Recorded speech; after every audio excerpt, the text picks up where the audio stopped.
Ladies and gentlemen, please notice that exits are conveniently located at the front and rear of this auditorium.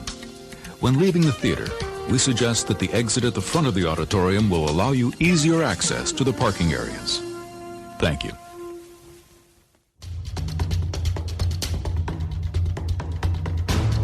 We've just lost 90% of our young audience out there. Who's Susan Lucci? I don't know why they're an old lady voice, but anyways. And he'd be like, yeah, exactly. You can all you want. Agree to disagree. Disney fight. See, two dudes talking about Disney. Oh. So many viewers. We just lost so many. Hello, I'm Mike Field. And I'm Mike Butler. And you're listening to the Forgotten Cinema Podcast. Each episode, we highlight a film that, for a variety of reasons, was forgotten by audiences. Whether it's because a more popular movie was released at the same time, or the movie simply didn't catch on with an audience in its initial run. We'll discuss what we love about the movie, or perhaps don't love about it, but we'll always recommend you revisit it. If you enjoy our podcast, please feel free to rate, review, and subscribe on Apple Podcasts, Spotify, or wherever you're listening to this podcast. Hello, Butler. Hello, Michael. Let me tell you the story about Cain and Abel. On one hand, I forgot to learn. Okay. One hand you have, hate. It's taking down love. Love looks like it's down. But then, look at that. Love's coming back up. Love's coming back up and squashes hate. Nice.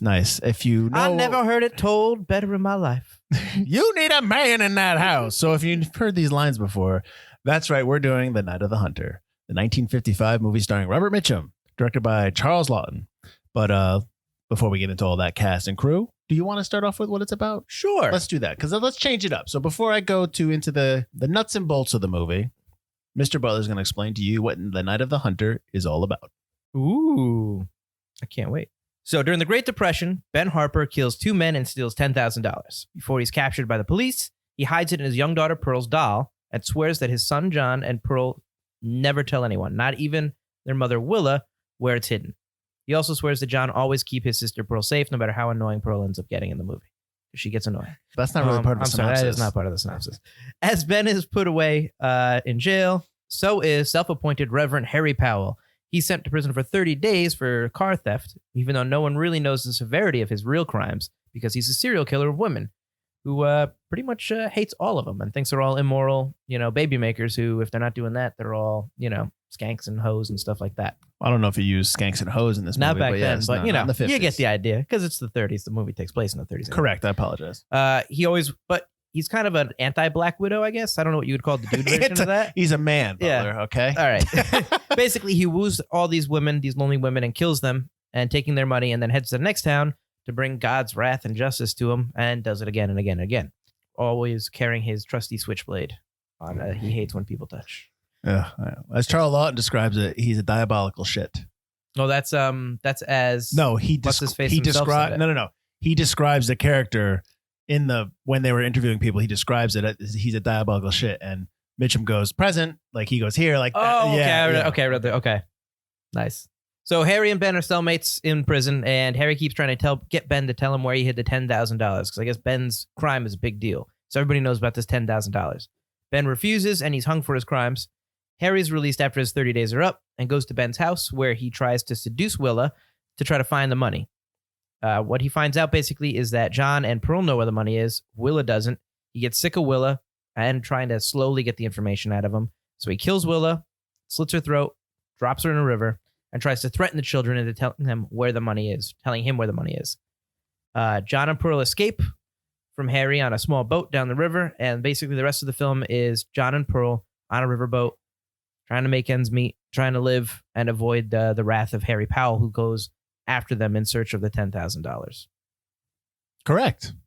Nice job. Thanks. Nice job. So I believe this is the oldest movie that we've ever done. That we've done, 55? Yes. Thus far, yeah. Yeah. Which, we should do more, I think. I like watching older films, and this movie is very influential in terms of for other filmmakers and just in terms of how people view film back then in the 50s, because there weren't a lot of movies that were made like this. Correct. Yep.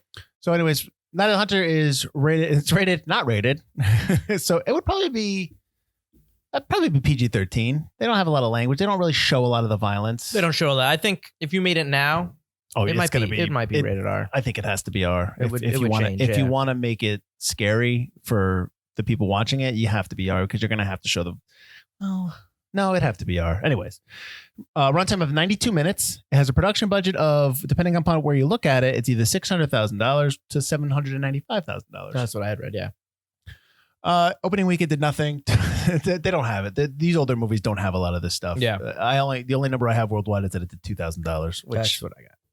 Again, you really can't judge older films like based upon how you judge movies now. I'll tell you this. $2,000 of a $795,000 budget, it kind of was a flop. No, agreed. And there's different release dates. So it actually premiered on July 26, 1955 in Des Moines, Iowa, because the producer of this, Paul Gregory, is somebody who produced a lot of Laughton is an actor from like Spartacus, Witness for the Prosecution, and he won the Oscar for Private Life of Henry VIII. He directed a lot of plays, Broadway plays, and Gregory was his partner, his producing partner. So they did a lot of plays. I think they did Mutiny on the Bounty. That was their big thing because I watched the trailer for this, and that was one they hyped. So Gregory his hometown is in Des Moines, Iowa, and he premiered this movie there for a fundraiser for the local YMCA. So that's technically when it came out. It was released in Los Angeles on August 26, 1955, but then it was released in New York on September 29th, 1955. So depending upon when it was released, what it was against. I mean, I'll go through a rundown of the movies that are around that time. You know, the movies back then are just put out. They're not really, there's no like big hype for it. It's just, it's out. Let's go see it. Right. You don't have multiplexes. So right. You only have one or two movies playing in the cinema against you. Which I miss those days. I miss the movies that are in the theater for quite some time that you want to see again. I don't know. Sure. Feels old. Okay. So I was going to say, I don't know what that's like. You know some of it. You don't have. Films lasted a little longer when I was a kid. Yeah. Right, but not, right. Not like the films back then would last forever and then come back. Right. So like I said, depending upon the date, let's say we're going to go with the New York date of September 29th. You had, after that on October 1st, you had Blood Alley starring John Wayne, The Girl in the Red Velvet Swing starring Joan Collins. I know nobody probably knows these movies. The October 3rd, you had The Trouble with Harry starring John Forsythe and Shirley MacLaine. And on the 5th of October, you had The Desperate Hours starring Humphrey Bogart. So you got some big names here. Mm-hmm. If we go towards the Los Angeles date of August 26th, you had on the 25th, You're Never Too Young starring Dean Martin and Jerry Lewis. And obviously they were a big time back together. And then you have August 5th, To Catch a Thief starring Cary Grant and Grace Kelly, which is a fantastic film. Absolutely. But again, you can't judge these movies back then as far as, oh my God, that's the competition. It's just somebody who was that. We'd need to get somebody in who was from that time and be like, oh yeah. Right. You'd have, which would be cool if we could do that one day. If we do one of these older films. Get somebody who's actually. I'd like to talk to somebody about what going to the cinema was like 40, 50, 60 years ago. Well, 40 years ago is the 80s. 70 years ago. just like, what was it like? It probably was an event. Obviously, it was an event. Yeah. So I told you it was directed by Charles Laughton. I already gave you his credits. This is the last movie he directed based upon the critics, how people responded to it. Yes. He just kind of got soured from that, which is unfortunate because there's a lot of nice stuff in this movie. Written by James Agee.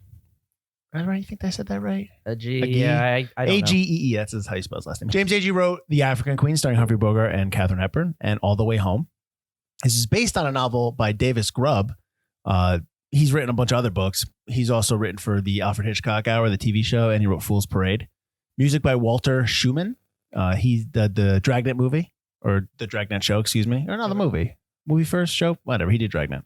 And his biggest credit is he did most of the music for the Steve Canyon TV series that was back then. So cinematography by Stanley Cortez, who did The Magnificent Ambersons, Orson Welles film.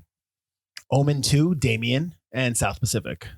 Producers, I said Paul Gregory. He's produced 4-Star Jubilee, which is a TV show, and the movie The Naked and the Dead.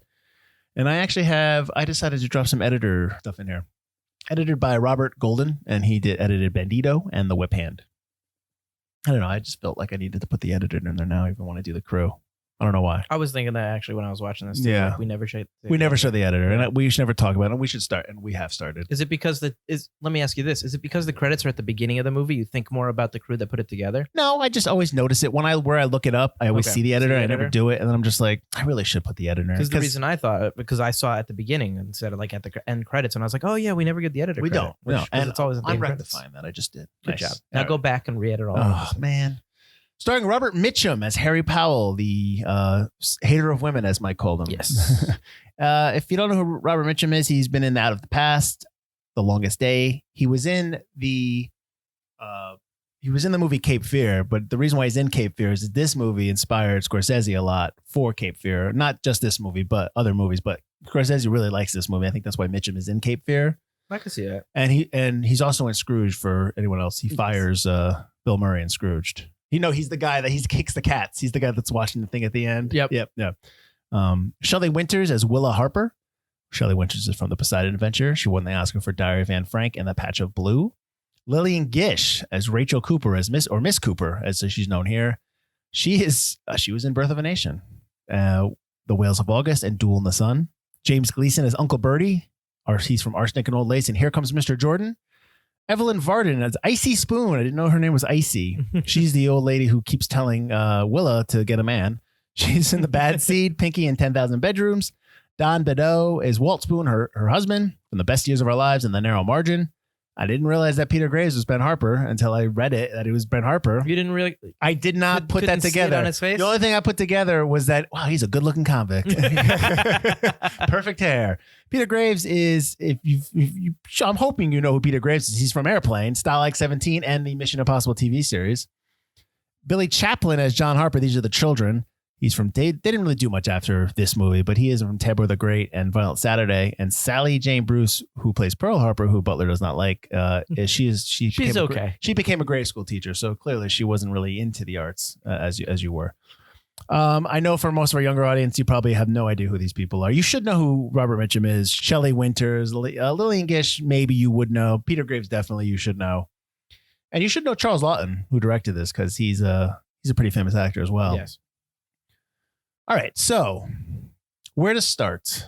I had not seen this. This is right. This is the second movie, guys, that Mike Field has never seen. He has never even seen bits and pieces, which he did of the last film that we did. He'd never seen. True. So now I will ask this question, Mike. What you think of the movie? Okay, I enjoyed it, but no. It's I understand its significance in the time period of in terms of film lore kind of thing. Okay. I understand that. And there are things I really like in it. There are things that they're doing in the movie that they don't do. I got a very, I should get a very Citizen Kane vibe, but because Cortez did the Magnificent Ambersons with Orson Welles. Yeah. Right.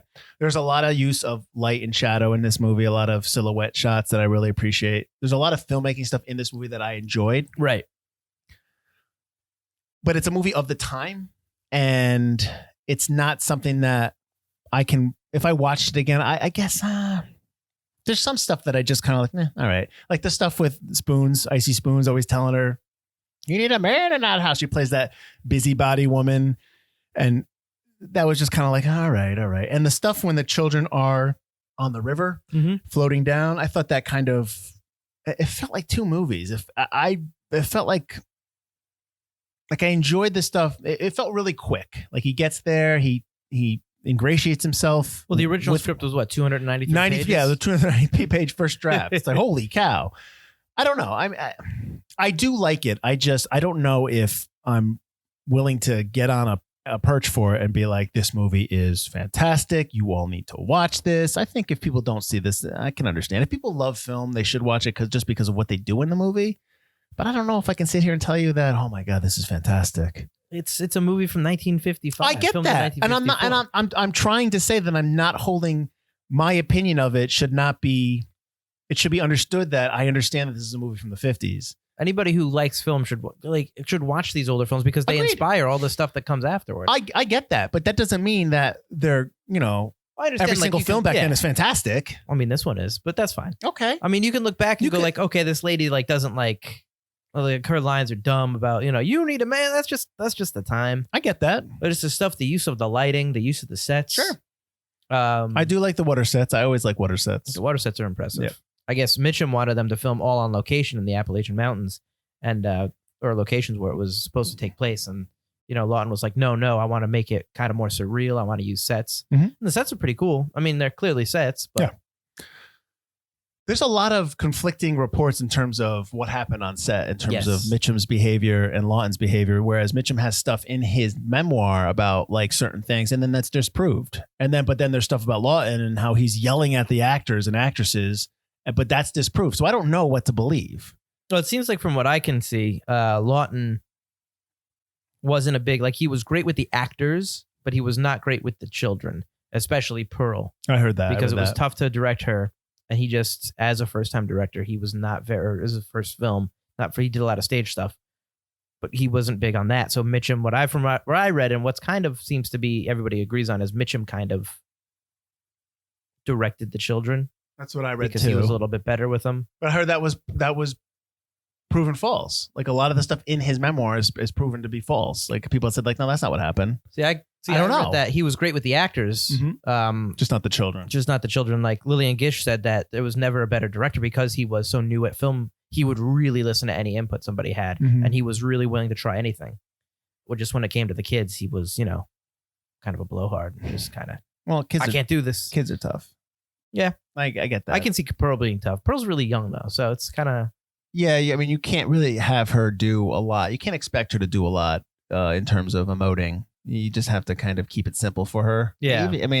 Even getting a lot out of John, the kid who played John, because he has a lot of stuff in this movie, and he's supposed to be like, kind of growing up too soon type of thing. Right. So, and you got some good stuff from him. I think he's fantastic in this. But he I didn't do was anything. surprised when I read that he stopped in 1959. Some people don't like it. Him and his brother both. Who's His brother's the kid that is hitting on Ruby. Ruby at the end, yeah. Here she is. Like, creepo. Must be Thursday. But I don't want you to think that I don't like this movie because I get where enjoy you're it. coming at, yeah. It's the first time I've seen it, and I haven't. You know what I mean? I understand. It's tough to watch older movies. Mm-hmm. I'm going to guess this is not going to be one of our more popular episodes. Why? Forgotten Cinema. Just because I feel like a lot of people aren't going to want to go back if they haven't seen it already. This is going to be a tough sell for people to go back and watch it. I understand. It's tough that. to get film people to even watch stuff that's this old. Film people. This movie inspired the likes of, as I said before, Martin Scorsese, but also Robert Altman and Rainier Werner Fassbinder, who's a German filmmaker. Because this movie has a lot of stuff in it that's expressionist. I don't know if you want to go into that a little bit more. Yeah, absolutely. Go ahead. So, I mean, it's really all in the use of the lighting that they do, which Stanley Cortez has said that light is so important. There are only two directors he's ever worked with that truly understood light. And that was Orson Welles and Charles Laughton. And that's unfortunate because the Magnificent Ambersons that's out now is not really the Magnificent Ambersons that Welles put together. That cut is lost. Mm-hmm. They've done the best that they could, but there's a version of Magnificent Ambersons that was just Welles that he put together, and it's supposed to be great, but you're never going to see it because they lost half the footage because, Welles always fought with studios. Yeah. Which is unfortunate. After Citizen Kane, they stopped giving him control of stuff. Which is arguably considered the greatest movie of all time. Right. I know you don't like it, right? No, I love Citizen Kane. Do you like that? No, I love Citizen Kane. Somebody I know doesn't like it. Oh, then they're assholes. Hey, man, that was my dad. But no, I mean, the use of lighting to create, like, for instance, one of my favorite scenes, which has stuck with me. I originally saw this in film class, and this is probably my third or fourth time watching this film. One of the things that always struck me the most is the bedroom, Willa's bedroom. It's lit. It's just a normal bedroom set. And then toward the end, when, Harry is pretty much, I'm going to kill her. Yes. And she's all preaching. She's all praying. She's been converted into his weird way of thinking. Yeah. That was fast too, but yeah. Yeah. Well, This I'm is sure there's 50s. 100 pages of script where I it's know, a little bit that's more. true. Apparently, there is a scene where they did on the Tonight Show when they were promoting the movie where they did a live.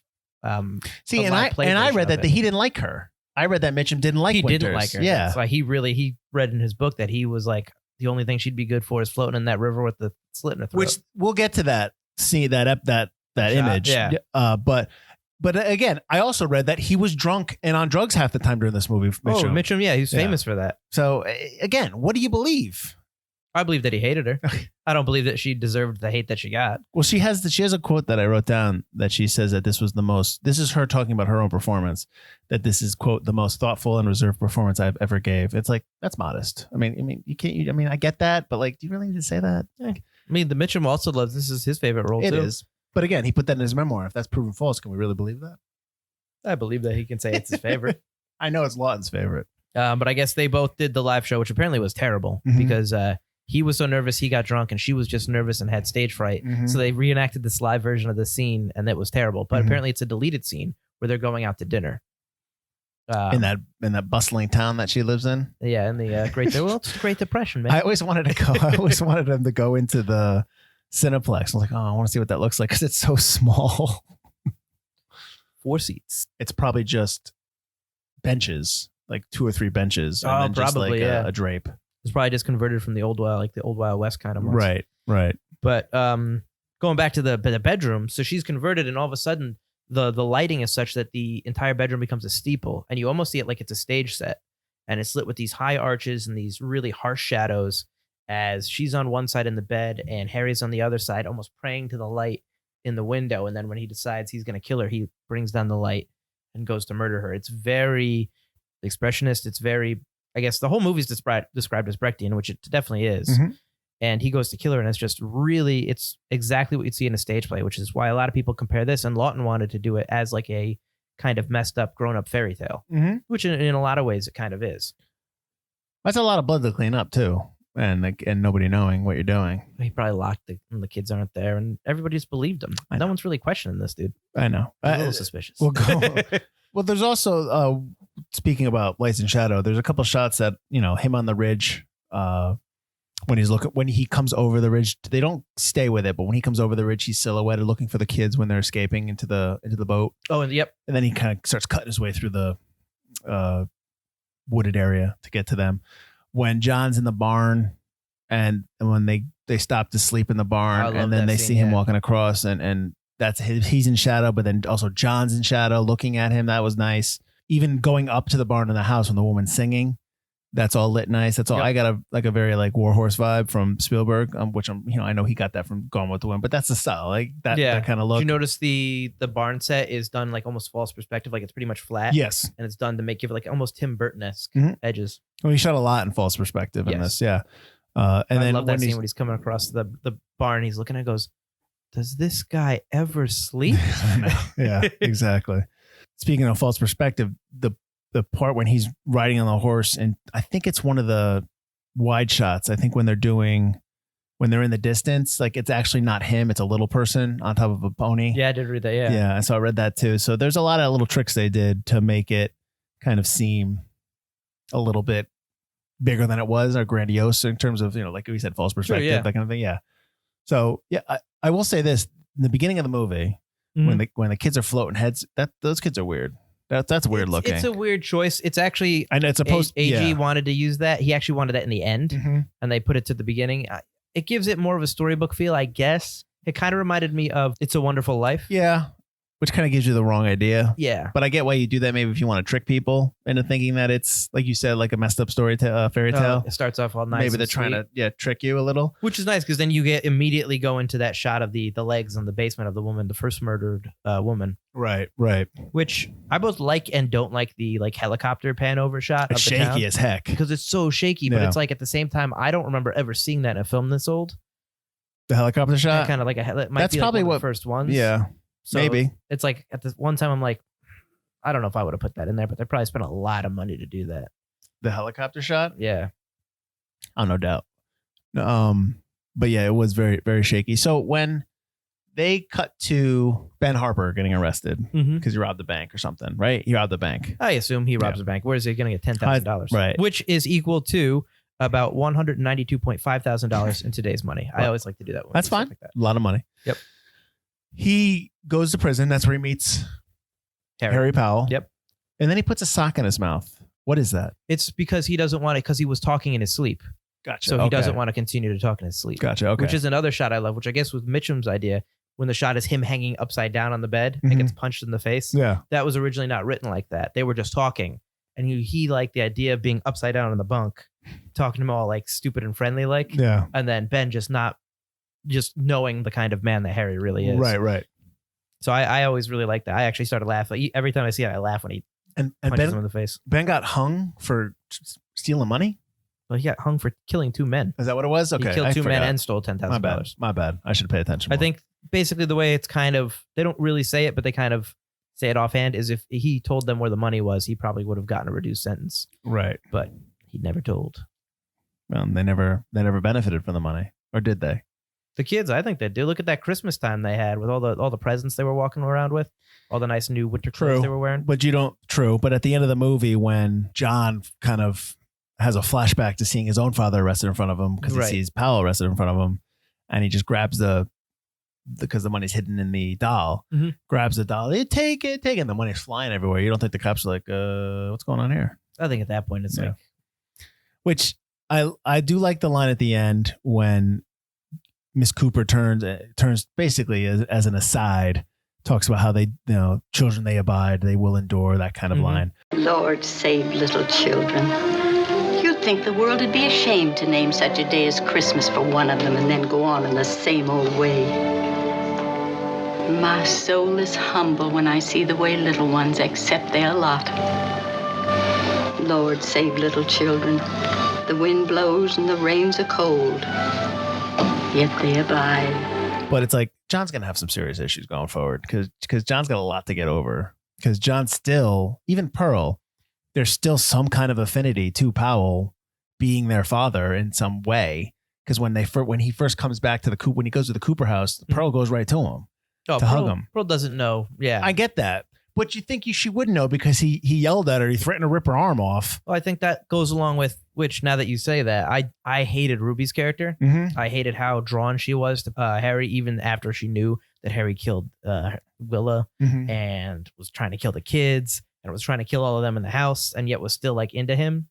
But that makes sense if she's supposed to be maybe what Pearl's going to be later on. You mean what Pearl's going to turn into Ruby? Yeah, without always looking for help affection or something, she's always going to turn to the wrong person. Well, for this affection. is the 30s, right? Yeah, I imagine it's like 19. For some reason, 1934 is in my head, so I might have learned that. Well, this is based on a real life dude. The book Harry is a real life. Yeah, he was somebody who went around and killed like a couple women and their children. I think 4 women, 2 kids. Yeah, or something like and that. he was executed. But this was based on this guy's life a little bit, or that character of Harry Powell was based on that. Right.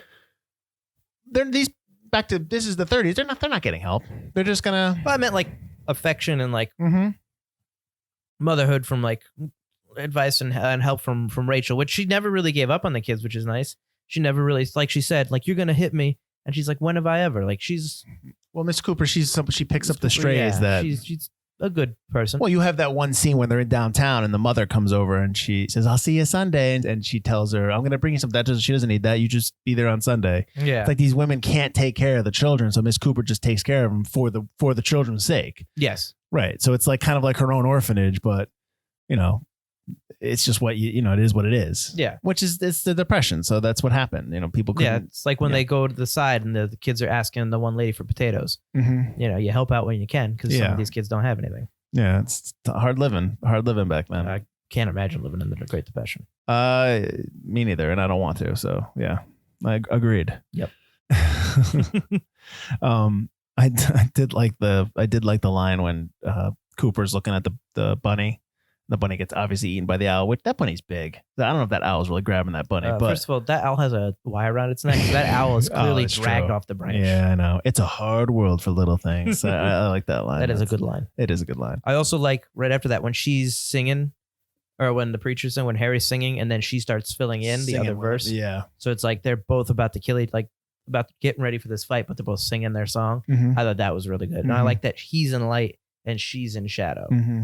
The key light is behind her, which I thought was really nice. I just kept towards the end, because at the end of the movie, for those who haven't seen the movie, is Powell tracks the kids down to this house, and he's like, "I'm gonna come back. I'm gonna get these kids. I'm gonna come back at night and get them." And he just doesn't. He's like, it's like the balls on this guy. He just doesn't care. And she just sits out on the front porch with a shotgun. I just kept saying, just shoot him. Just shoot him.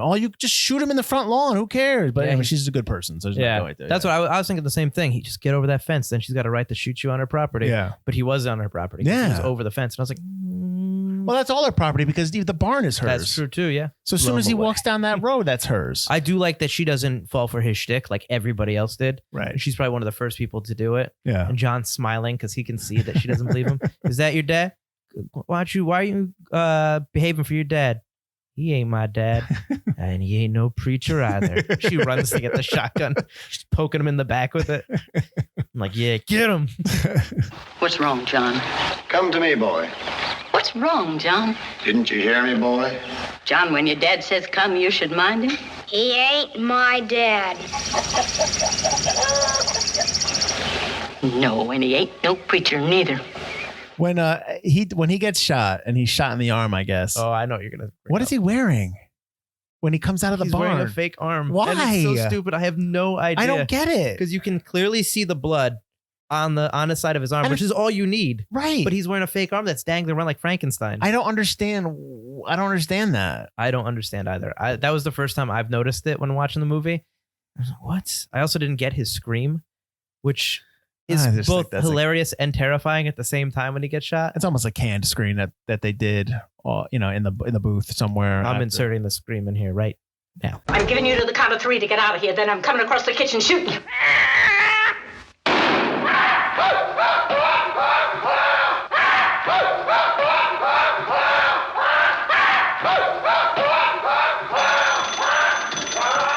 Yeah. So you all heard it. It's ridiculous.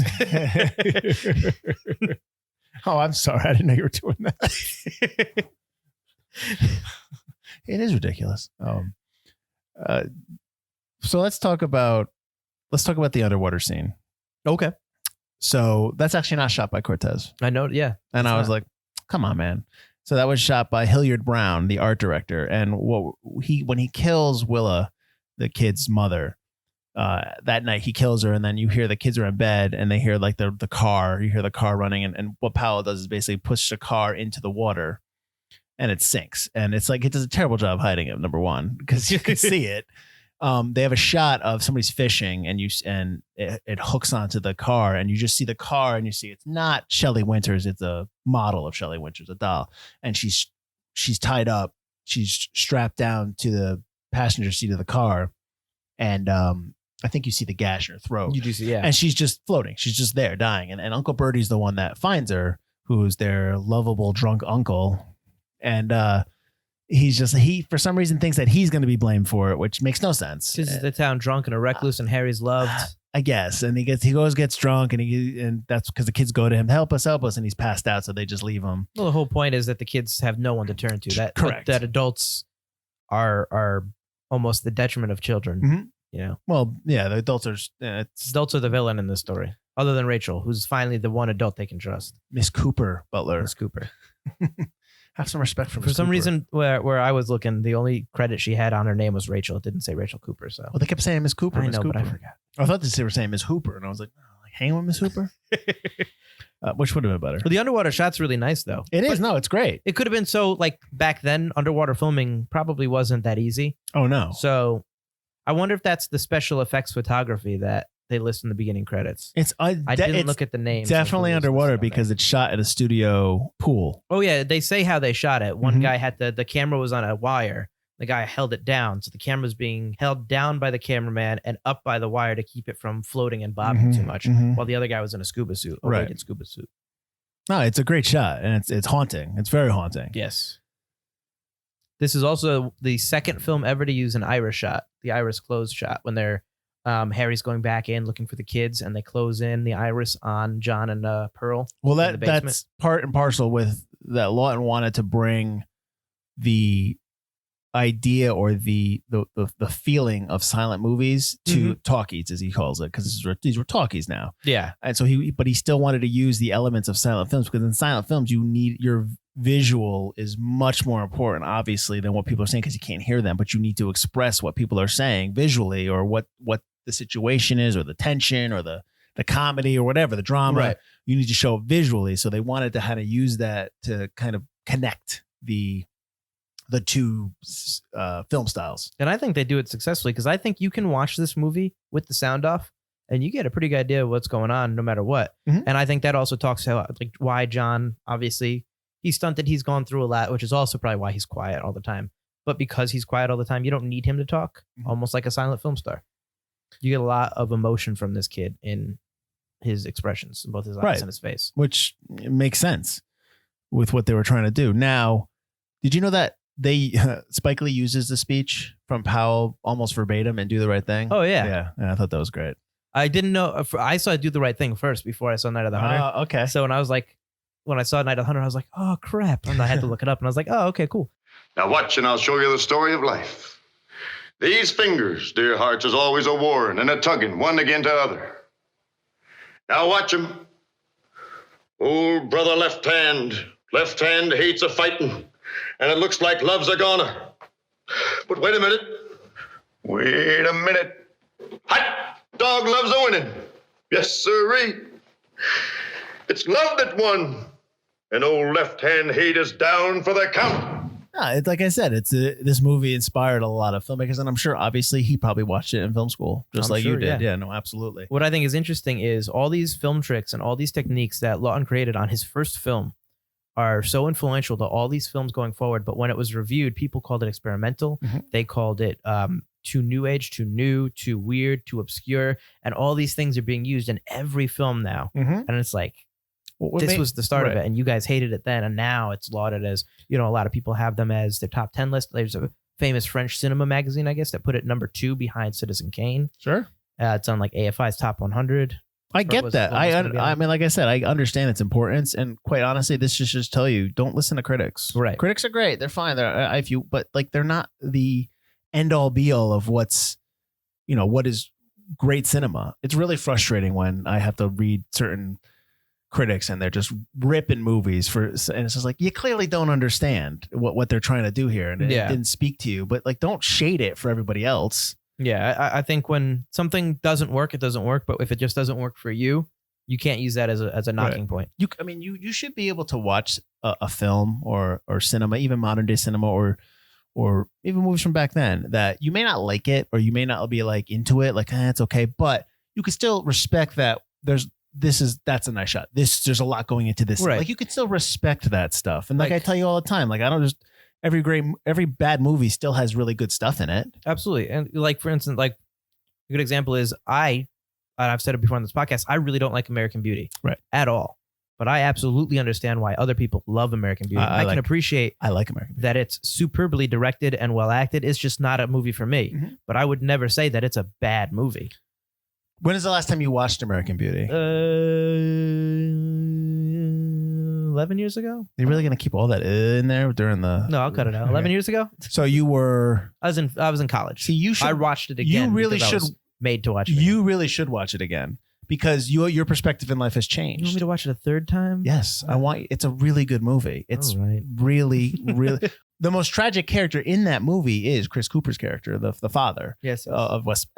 You don't give me that look. You should really watch this movie. Listen, it's really good. Listen, I'll only watch it if we put it on Forgotten Cinema, because it's the only time I watch movies. It's not. I wish it was not. It's not Forgotten. I can't. I know. I can't do that. That could probably go on Fight Club. But see, I don't like it, but I still would agree with everything you would say about it. Okay. It's just not a movie for me. That's unfortunate. It's tough. That's fine. I get it. I respect. We can put it on a Fight Club. I respect your opinion as somebody who appreciates film. I'm not going to try to change it. I get that. I'll give it another chance eventually. It's fine. It's fine. This episode's over. All right. What else you got? Well, did you know? It's a little fun fact, but did you know that Robert Mitchum was born in Bridgeport, Connecticut? I did know that. A few minutes away from where we're recording right now. That's right. We are recording in Monroe. That's right. Connecticut. No, I did know that, actually. He wasn't raised completely in Connecticut. He moved around, like Jersey or New York or something like that. Around, but he wasn't in. Yeah, his father died at a young age and they moved. But and then Gary Cooper actually turned down the role of Harry Powell because he thought it would be bad for his career. Do you think he would have been a better choice?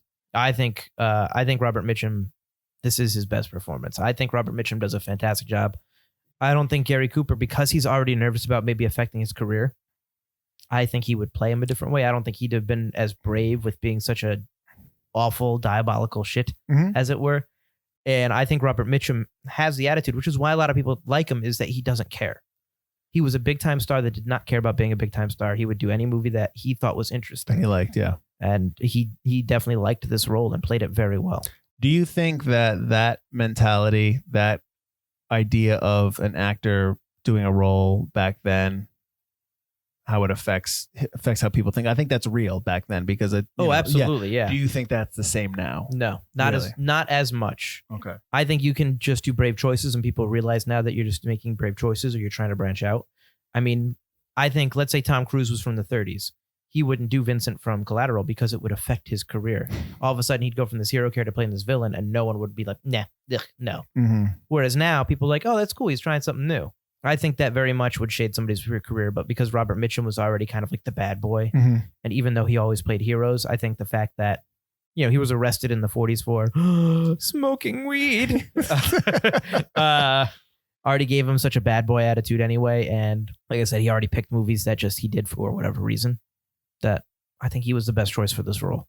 Also think putting someone like Gary Cooper in the role would really distract you from the film, because Gary Cooper is such a big actor that at that point you're just like, Gary Cooper's killing kids, which again, maybe now I'm affecting how his career. It might have, not that I'm saying he's better looking than Mitchum, but he's a good looking guy. That might also help with the character of Harry Powell. He's just a good looking man who, you know, can sweet talk women into getting married with him, and then he tries to steal their money and kills them. Did you see that dimple on Mitchum's chin? Come on, man.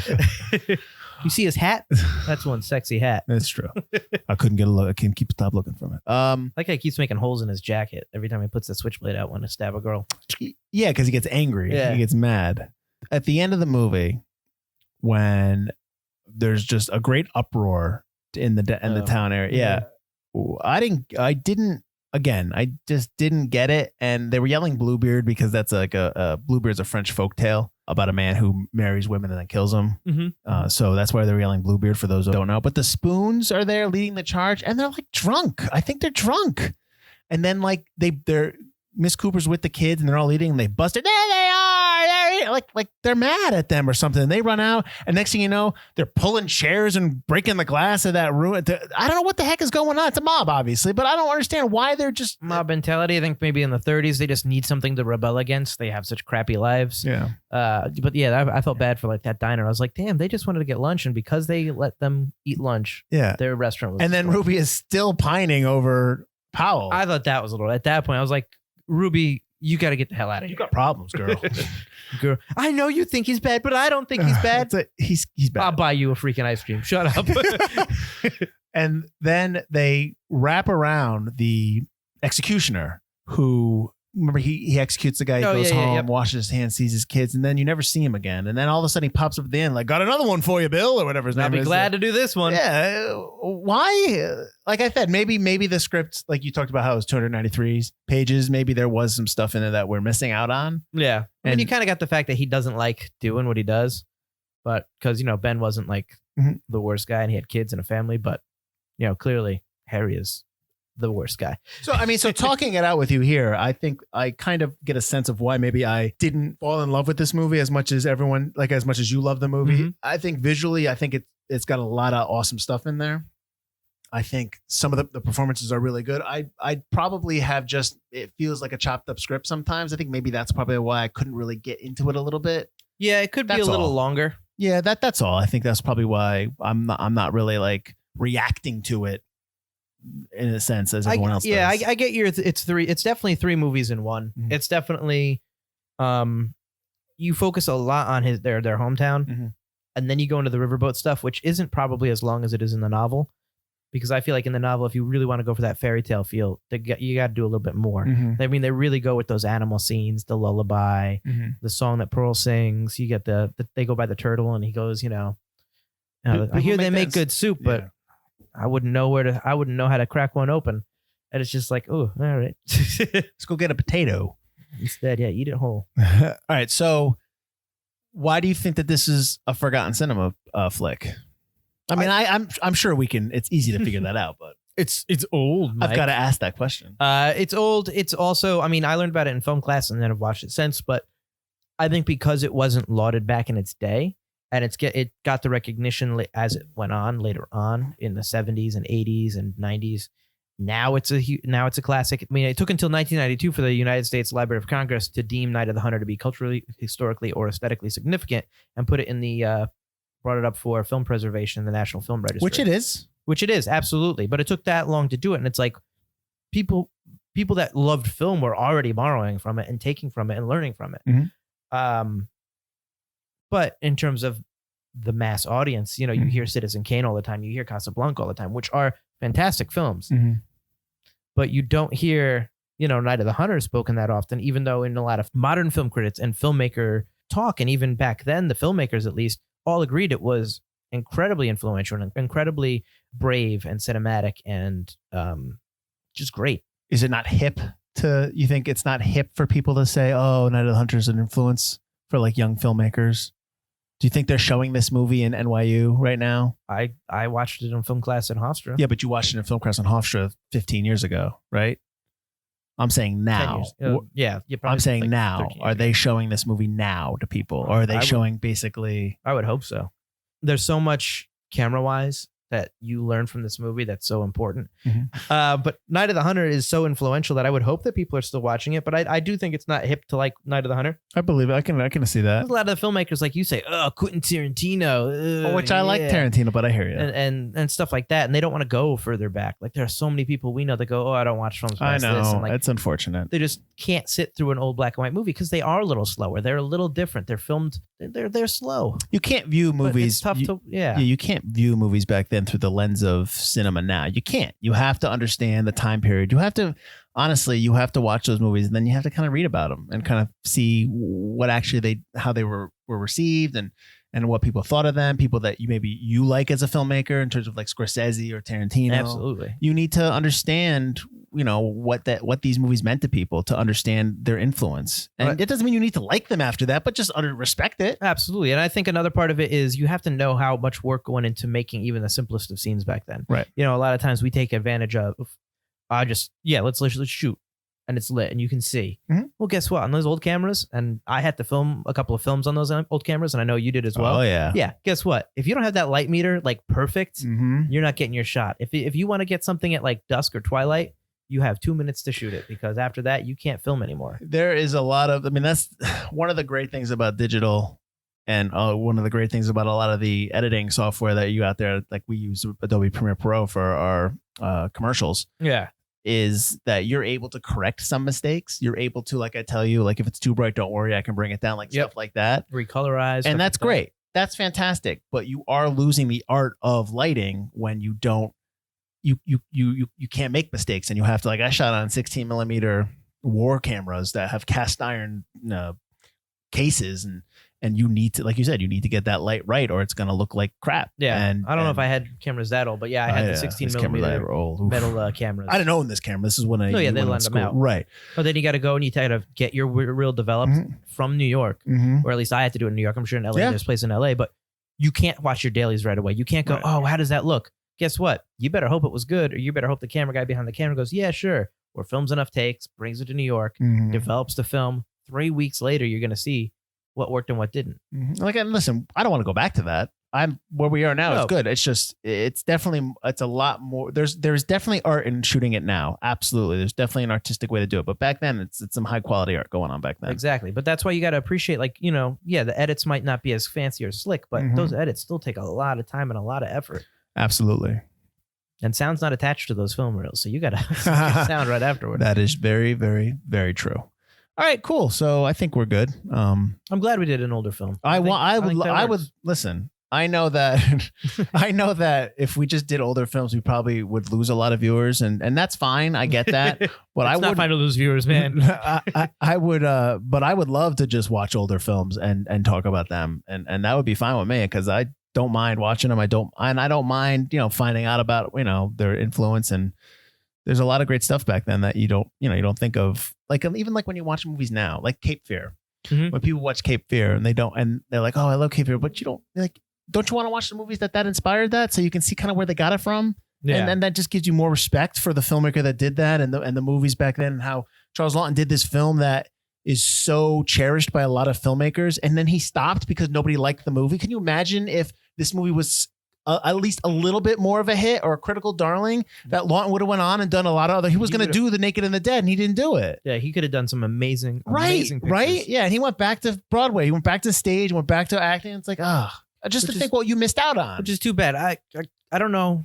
I didn't look up how long he lived or if he's still alive. He probably isn't still alive. No, he passed away. But I would hope he lived long enough to see the film at least go into the National Film Registry, or live long enough to know, like, have filmmakers go up to him and go, hey, listen, man, Night of the Hunter really inspired me.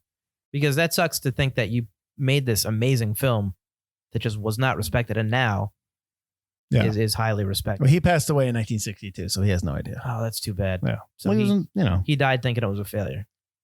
Well, he died. I don't think he died thinking he failed. He probably died. Or being angry at people not respecting his film maybe or not just getting let it go. Maybe he's like, listen, I made a great film.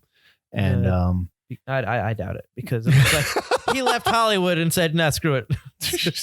I'm sure he died a pleasant man. I mean, I don't know. And he did amazing stuff other than this, and he was great on stage. So. Oh, absolutely. All right. So check it out if you haven't. The Night of the Hunter. How did you get it? I rented it. On Amazon? I mean, there's a couple on. It's not on Criterion. I know you thought it was on Criterion. It is on Criterion, but it's not on the streaming. That's what I mean. It's part of their spine, I guess they call it. It's number like 576. But yeah, you have to get it on their Blu-rays. It's not on the stream, because I almost signed up for the collection, the streaming service. I was just almost like, this is a good time as any to do it. Yeah. And then it just wasn't on there, and I was like, I guess I'll see you next time, Criterion. You missed out. So okay, awesome. Well, check it out if you can. Like Mike said, it's on. He rented it. It's everywhere. It's on Xbox, PlayStation. It's on YouTube, Amazon. It's also rentable through Fandango now and Vudu. All right, cool. So there's plenty of places you can get it. That's good. So at least it's available, like some of our movies from the 80s, which aren't available. Which is weird. Yeah, I guess. Maybe they're not really considered classics yet, Mike. That's true. We'll return next week to wrap up our season 4 with a movie that is from, I think it's the early 90s. Mm-hmm. We are going to be doing the Mike Myers starring So I Married an Axe Murderer, one of the movies that you actually don't really hear about. I mean, I love it, but when you hear Mike Myers, everyone just talks about Austin Powers or Shrek. Yeah, they used to quote it all the time, and now after his other movies, it kind of like faded away. Yeah, which it was a movie that I'm wondering, I haven't seen it in a while, and I'm wondering if the shtick will wear thin on me. Because I loved it back then. It was funny. I thought, I always think about, heat pants now, that kind of stuff. Yeah, and I haven't seen it in years. And there's, but I'm wondering if I'm going to like it as I used to. I always remember that I loved Anthony LaPaglia in this movie. So I'm just wondering if it's going to hold up. So that's interesting. So tune in. Well, Hudson Hawk still stood up for you. It did. So we'll see. I know, and it might. I just, I'm kind of just tempering my enthusiasm for the movie. I don't want people to think that I'm going to come back next week like, oh God, guys, this is so terrible.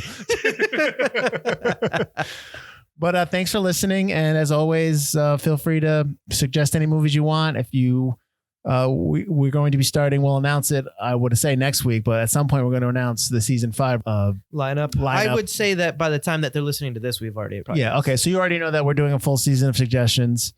But we still take suggestions for other seasons and future episodes. We have no problem doing that. We want to do that. We want to do movies that you guys like, so that you kind of can disagree with us or agree with us when we talk about it. So absolutely, we don't get anywhere without our audience, right, Mike? That's right. And our audience can go to ForgottenCinemaPodcast.com to make these comments and suggestions, as well as hear past episodes from our previous seasons. We're at the end of season 4. So if you guys are just listening to us now, there's 3 other seasons for you guys to catch up on, plus the back catalog of season 4. We do movies that are modern as well as movies that are older, if this is the first time you're listening to us. And you can also visit us on Apple Podcasts, Spotify, Stitcher. And don't forget to check out our merchandise store. We got a merch store. You can buy shirts, mugs, leggings, ladies. Oh, that's boy. right. That's problematic, Butler. Nice.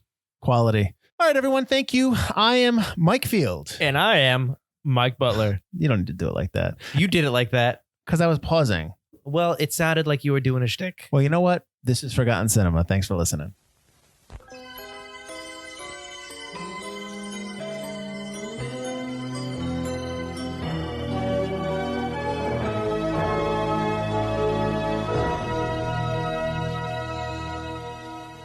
Leaning, safe and secure from all alarms. Leaning on the everlasting arms. You got hate, right? And it's killing brother love.